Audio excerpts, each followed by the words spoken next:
Redmi Note 8 Pro பார்த்துட்டோம், Redmi 8, Redmi 8A இந்த ஃபோன்ஸும் பார்த்துட்டோம். இந்த சீரீஸில் கடைசியாக பாக்கி இருக்கிறது Redmi Note 8. ஸோ அந்த ஃபோனை தான் இந்த வீடியோவில் அன்பாக்ஸ் பண்ண போகிறோம். ஸோ இந்த ஃபோன் Redmi 8 மாதிரி மொக்கையாக இல்லாமல் ஆக்சுவலாக கொஞ்சம் நல்லா கொடுத்துருக்காங்க. ஸோ அப்படி Redmi இங்கே என்ன பண்ணியிருக்காங்க முதல்ல அன்பாக்ஸ் பண்ணுவோம். ஹே கைஸ், என் பேர் ஆஷ், நீங்கள் பார்த்துட்டு இருக்கிறது C4E Tech தமிழ். வீடியோ பிடிச்சிருந்துச்சுன்னா மறக்காமல் கீழே இருக்க தம்ஸ் அப் பட்டன், சப்ஸ்கிரைப், பெல் ஐகான்ஸ் இதெல்லாம் ப்ரெஸ் பண்ணுங்கள். இப்போ நம்ம வீடியோவுக்கு போவோம்.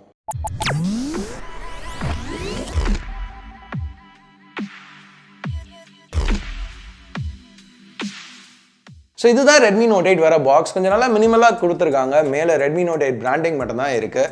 ஸோ இது நல்ல ஒரு ப்ளூவான பாக்ஸ், கொஞ்சம் கலர்டாக எடுத்துகிட்டு வராங்க. இப்போ ஜென்ரலாக ரெட் கலரில் தான் பண்ணுவாங்க. ஸோ இங்கே கொஞ்சம் டிஃப்ரெண்ட்டாக பண்ணியிருக்காங்க. பின்னாடி வந்து Note 8ஓட ஹைலைட்ஸ் தான் மென்ஷன் பண்ணியிருக்காங்க. இதெல்லாம் சைனீஸில் இருக்குது. ஏன்னா இது சைனீஸ் வேரியண்ட், உங்களுக்கு இதை கவர் பண்ணணுங்கிறதுக்காக இம்போர்ட் பண்ணேன். இங்கே பேசிக்காக நம்மளுக்கு இதுலேருந்து புரிகிறது Snapdragon 665 சிப் இருக்குது, 4000 mAh பேட்டரி கொடுத்துருக்காங்க. கீழே பார்த்தீங்கன்னா ரேம் ஸ்டோரேஜ் இன்ஃபர்மேஷன் கொடுத்துருக்காங்க. 4GB RAM, 64GB storage. சைடில் திருப்பியும் Redmi Note 8 பிராண்டிங். இந்த டாப்பை நம்ம ரிமூவ் பண்ணுவோம். உள்ளே ஒரு ஒயிட் பாக்ஸ் இருக்குது. இதில் செமிஜெக்டர் பென், ரெகுலர் டாக்குமெண்டேஷன், இதுவும் சைனீஸில் தான் இருக்குது. அதுக்கப்புறம் ஒரு டிரான்ஸ்பெரன்ட் சிலிகான் கேஸ். இதெல்லாம் இப்போ சைடில் வச்சுட்டு Redmi Note 8க்கு வருவோம். இதோட பிளாஸ்டிக் கவர்லேருந்து ரிமூவ் பண்ணுவோம். ஸோ இப்போ ஃப்ரண்ட்டில் பேக்கில் உள்ள ஸ்டிக்கர்ஸ்லாம் ரிமூவ் பண்ணலாம். இதான் Redmi Note 8 moonlight white colour. Vivo மாதிரி பேர் வைக்க ஆரம்பிச்சிட்டாங்க ரெட்மியும். ஸோ இது பார்க்க கொஞ்சம் நல்லா இருக்குது. இந்த டிசைன் பற்றி கொஞ்சம் நேரத்தில் பேசுவோம். இப்போதைக்கு இதை ஆன் பண்ணி வச்சுட்டு சைடில் வைப்போம். வேறு என்ன பாக்ஸில் இருக்குன்னு பார்த்தா ஒரு 18 வாட் குவிக் சார்ஜர் இன்க்ளூட் பண்ணியிருக்காங்க. ஸோ அது ஒரு ரொம்ப நல்ல விஷயம். அப்புறம் USB Type-C கேபிள். ஸோ இப்போ இதோட இந்த தடவை Redmi 8 சீரீஸ் ஃபுல்லாகவே USB Type-Cக்கு மாற்றிட்டாங்க. 8A, 8, Note 8, Note 8 Pro நாலுத்துக்குமே. ஸோ நல்லா பண்ணியிருக்காங்க. ஸோ இப்போ நம்ம Note 8க்கு வருவோம். ஸோ இந்த ஃபோன் கையில் ஒரு Note 7 மாதிரி தான் ஃபீல் ஆகுது. டைமென்ஷன்ஸ்னு பார்க்கையில் கிட்டத்தட்ட ஒரே மாதிரி தான் இருக்குது. கொஞ்சம் ஹைட் கம்மி, ஆனால் வித் அதே மாதிரி தான் இருக்குது. திக்னஸ் கொஞ்சம் லைட்டாக அதிகம், வெயிட் 4 கிராம் அதிகம். ஆனால் கையில் ஹோல்ட் பண்ணையில் டிஃப்ரென்ஸ் பெருசாக தெரியல. ஃப்ரண்ட் பேக் ரெண்டுமே Gorilla Glass 5ஆல் தான் கவர் பண்ணியிருக்காங்க. Note 7 மாதிரியே இதுவும் வந்து ஒரு 10,000 ரூபா ஃபோன் மாதிரி உள்ள ஃபீல் கொடுக்கல. இன்னும் ஒரு நல்ல ப்ரீமியம் ஃபோன் மாதிரி தான் இருக்குது. இந்த மூன்லைட் ஒயிட் கலர் வந்து பின்னாடி பார்க்கையில் ஒரு நிறைய கலர்ஸ் மிக்ஸ் ஆன மாதிரி இருக்குது. பாட்டமில் அந்த பர்பிளிஷ் ஹியூ இருக்குது, அதுக்கு மேலே ஒரு ப்ளூ, டாப்பில் ஒயிட், அப்படியே ஒரு சட்டிலாக அந்த ஹியூஸ் மிக்ஸ் ஆகிறது ரெட்மி இங்கே கொஞ்சம் நல்லா கொடுத்துருக்காங்க. அந்த ரெட்மி லோகோ கூட அந்த மியூட்டடாக கொஞ்சம் அண்டர்ஸ்டேட்டடாக கொடுத்துருக்காங்க. ஸோ ரொம்ப அப்படியே அடிக்க வர மாதிரி கொடுக்காம இருக்கிறதும் ஒரு நல்ல விஷயம். ஃபிங்கர் பிரிண்ட் ஸ்கேனர் இன்னும் பின்னாடி தான் இருக்குது. இங்கே புதுசாக என்ன பண்ணியிருக்காங்கன்னா 4 கேமராஸ் எடுத்துகிட்டு வந்திருக்காங்க. ஸோ இந்த 4 கேமராஸ் பற்றி கொஞ்சம் நேரத்தில் பேசுவோம். மேபி இதனால தான் அந்த எக்ஸ்ட்ரா 4 கிராம் வெயிட் ஏறி இருக்குது போல். இப்போ நம்ம மற்ற பிளேஸ்மெண்ட்ஸ்னு பார்த்தா பவர் வால்யூம் கீஸ் ரைட்டில், IR plaster, secondary noise cancelling microphone டாப்பில், லெஃப்டில் வந்து ஒரு ட்ரே. இப்போ ட்ரிபிள் கார்ட் ட்ரே கொடுத்துருக்காங்க. So dedicated micro SD support இருக்குது. 2வது சிம் யூஸ் பண்ணணுமா, மைக்ரோ SD யூஸ் பண்ணணுமான்னு நம்ம சூஸ் பண்ண தேவையில்லை. அதே மாதிரி Redmi Note 8 Proவில் பார்த்த மாதிரியே இங்கேயும் ரப்பர் கிராமெட் இருக்குது. ஸோ வாட்டர் ரெசிஸ்டன்ஸ் இதுலேயும் இருக்குது. அஃபிஷியலாக IP ரேட்டிங் கொடுக்கல, ஆனால் ரெகுலர் P2I கோட்டிங் இருக்குது. ஸோ ஸ்பிளாஷ் ரெசிஸ்டன்ஸ் இதுலேயும் இருக்குது. ஸோ இப்போ பாட்டமில் பார்த்தா ஹெட்ஃபோன் ஜாக், 2 ஹோல்ஸ் மைக்ரோஃபோனுக்கு, USB Type-C போர்ட், அப்புறம் ஸ்பீக்கர். இந்த ஸ்பீக்கரையும் இம்ப்ரூவ் பண்ணியிருக்காங்க Redmi Note 7லேருந்து. ஸோ அதோட கம்பேர் பண்ணல இன்னும் லவுடாக, இன்னும் கிளியராக இருக்குது. டிஸ்பிளேன்னு வரையில் இன்னும் 6.3 inches தான். இன்னும் இது IPS LCD தான். ரெசல்யூஷனும் மாறல, Full HD+. ஏற்கனவே மென்ஷன் பண்ண மாதிரி இதுவும் Gorilla Glass 5ஆல் தான் கவர் பண்ணியிருக்காங்க ப்ரொடெக்ஷனுக்கு. இது ஒரு நல்ல குவாலிட்டி பேனல், பிரைட்டாக இருக்குது, கலர்ஸ் வைப்ரண்ட்டாக இருக்குது, வியூவிங் ஆங்கிள்ஸ் குறை சொல்லிக்கிற மாதிரி இல்லை. ஓவரால் இது ஒரு நல்ல தரமான LCD பேனல்னு சொல்லலாம். இங்கே என்ன மாறி இருக்குன்னு பார்த்தா அந்த நாட்சோட ஷேப் இது கொஞ்சம் டிஃப்ரெண்ட்டாக இருக்குது. இங்கே நோட் பண்ண வேண்டிய ஒரு விஷயம் என்னென்னா, Note 8 Pro மாதிரியே இங்கேயும் வைட் L1க்கு சப்போர்ட் இல்லை. ஸோ இப்போது நெட்ஃப்ளிக்ஸோ இல்லை அமேசான் ப்ரைம்லேருந்தோ HD கண்டென்ட் நம்மளால் ஸ்ட்ரீம் பண்ண முடியாது. பட் இப்போ நான் Note 8 Pro அன்பாக்சிங்கில் சொன்ன மாதிரியே இது வந்து ஜென்ரலாக ரெட்மி பண்ணுறது தான். சைனாவில் வந்து இந்த ஆப்ஸ்லாம் ரொம்ப பாப்புலர் கிடையாது. அதனால சைனாவில் வைட் L1 சர்டிஃபிகேஷன் ஜென்ரலாக வாங்க மாட்டாங்க. குளோபல் லான்ச்சில், இந்தியன் லான்ச்சஸில் வைட் L1ஓட லான்ச் பண்ணுவாங்க. ஸோ இது சைனீஸ் யூனிட்டுங்கிறதுனால நம்ம கவலைப்பட தேவையில்லை. அதே மாதிரி Note 8 Proவில் NFC இருந்துச்சு. ஸோ குளோபலாக வரையில் எடுத்துகிட்டு வருவாங்களான்னு ஒரு கன்ஃபியூஷன் இருந்துச்சு. இதில் வந்து சைனீஸ் வெர்ஷன்லேயே NFC கிடையாது. ஸோ அந்த மாதிரி ஒரு கன்ஃபியூஷன் இல்லை. ஆனால் இங்கே வேறு ஒரு கன்ஃபியூஷன் இருக்குது. இப்போ பாக்ஸில் வந்து 18 வாட் சார்ஜர் பார்த்தோம்ல, நல்ல விஷயம்னு சொன்னால. இப்போ குளோபல் சைட்டில் பார்த்தீங்கன்னா supports 18 watt fast charge, standard 10 watt fast சார்ஜ்னு போட்டிருக்காங்க. சைனீஸ் சைட்டில் ஸ்டாண்டர்ட் 18 வாட் ஃபாஸ்ட் சார்ஜ்னு போட்டிருக்காங்க. ஸோ குளோபலாக இது 10 வாட் சார்ஜரோட பாக்ஸில் வருதுன்னு நினைக்கிறேன். ஸோ அப்படி இருக்கையில் இந்தியாவுக்கு வர ஃபோன் 10 வாட் சார்ஜரோட பாக்ஸில் வரப்போதா இல்லை இதே மாதிரி 18 வாட் சார்ஜரோட வரப்போதாங்கிறது இப்போதைக்கு தெரியல. ஸோ இது ஒரு சின்ன கன்ஃபியூஷன் தான். இந்த 18 வாட் சார்ஜரை யூஸ் பண்ணையில் இந்த பேட்டரி 4000 mAh பேட்டரி 0 to 100 கிட்டத்தட்ட 2 மணி நேரத்தில் போகும். ஸோ 18 வாட் சார்ஜர் பாக்ஸில் இன்க்ளூட் பண்ணால் நல்லாயிருக்கும். ஸோ அது என்ன நடக்க போகுதுங்கிறது நம்ம வெயிட் பண்ணி தான் பார்க்கணும். எனிவே இப்போ நம்ம கொஞ்சம் ஸ்பெக்ஸ் பற்றி பேச ஆரம்பிச்சதுனால உள்ளே வந்து Snapdragon 665 சிப் கொடுத்துருக்காங்க. இது Redmi Note 7ல் நம்ம பார்த்த Snapdragon 660யோட ஒரு அப்கிரேட். ஸோ இப்போ Redmi 8ல் பார்த்த மாதிரி இங்கே சிப்பெல்லாம் எதுவும் டவுன்கிரேட் பண்ணல. ஸோ ஒரு நல்ல அப்கிரேட் தான் கொடுத்துருக்காங்க. ஆனால் இங்கேயும் ஒரு சின்ன கன்ஃபியூஷன். இப்போ வந்து குளோபலாக 3 வேரியண்ட் விற்கிறாங்க. 3GB RAM 32GB storage 464 128. ஆனால் சைனாவில் அங்கேயும் 3 வேரியண்ட் தான் விற்கிறாங்க. ஆனால் base 4GB RAM 64GB storage 664 128. So 2 different set of variants விற்கிறாங்க. இதில் எது இந்தியாவுக்கு வரப்போகுதுன்னு தெரில.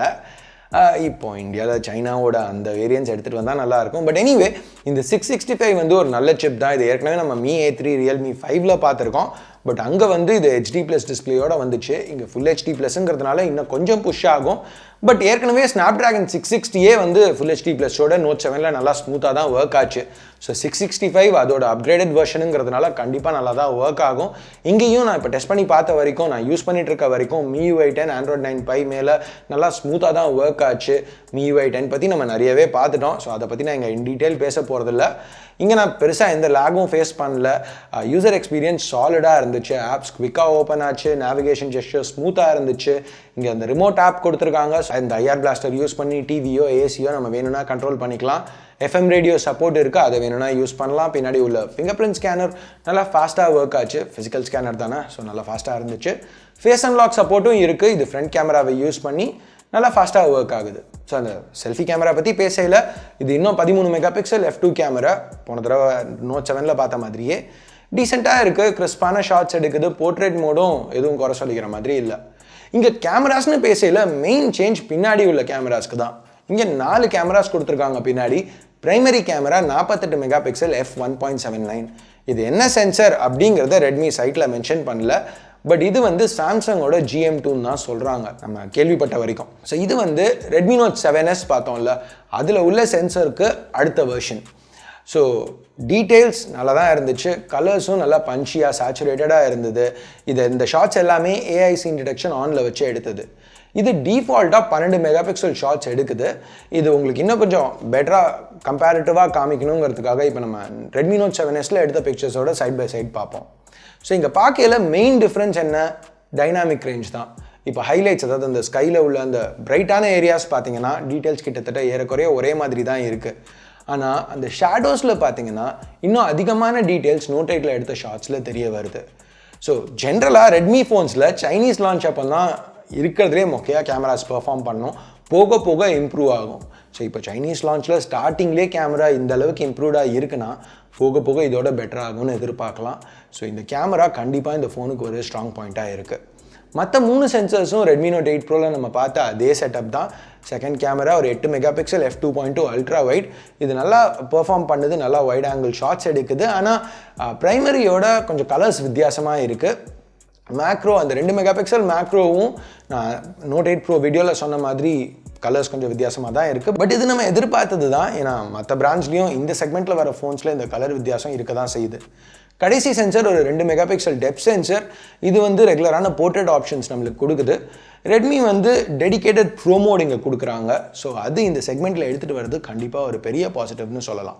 4K 30 FPS வரைக்கும் வீடியோ எடுக்க முடியும். இது Redmi Note 8 Proவில் பார்த்த மாதிரி தான் இருக்குது. இங்கே கொஞ்சம் டைனாமிக் ரேஞ்ச் பெட்டராக இருந்திருக்கலாம். ஃபுட்டேஜ் நல்லா டீட்டெயில்டாக இருக்குது. ஸ்டெபிலைசேஷன் இங்கே கிடையாது இந்த ரெசல்யூஷனில். அது வேணும்னா நம்ம 1080pக்கு போய் ஆகணும். ஸோ ஸ்டெபிலிட்டி வேணும்னா 1080p 30 FPSல எடுக்கலாம். ஸோ இங்கே பார்த்தீங்கன்னா உங்களுக்கு ஃபுட்டேஜ் இன்னும் ஸ்டேபிளாக இருக்குது. ஸோ இங்கே கொஞ்சம் டீட்டெயில் அடி வாங்குது. பட் ஓவரால் கலர்ஸ் கொஞ்சம் கூலாக இருக்குது. ஆனால் டீட்டெயில் இன்னும் இருக்குது. கலர்ஸ் கொஞ்சம் பெட்டராக பண்ணியிருக்கலாம். பட் டீட்டெயிலிங் நல்லா தான் இருக்குது. ஸ்டேபிளான ஃபுட்டேஜாக இருக்குது. 1080p 60 FPS இப்போதைக்கு அவைலபிளாக இல்லை. அது ஃபியூச்சர் அப்டேட்டில் ஆட் பண்ணுவோன்னு சொல்லியிருக்காங்க. ஸோ மேக்ரோ வீடியோங்கிறது ரெட்மி ஒரு ஆப்ஷனாக கொடுக்குறாங்க. இது எப்படி இருக்குன்னு நினைக்கிறீங்க? உங்கள் கருத்து கீழே உள்ள கமெண்ட் செக்ஷனில் சொல்லுங்கள். இப்போ ஃபைனலாக ப்ரைஸிங்க்கு வருவோம். ரெட்மி நோட் 8 சைனாவில் 999 யுவான்லேருந்து ஆரம்பிக்குது.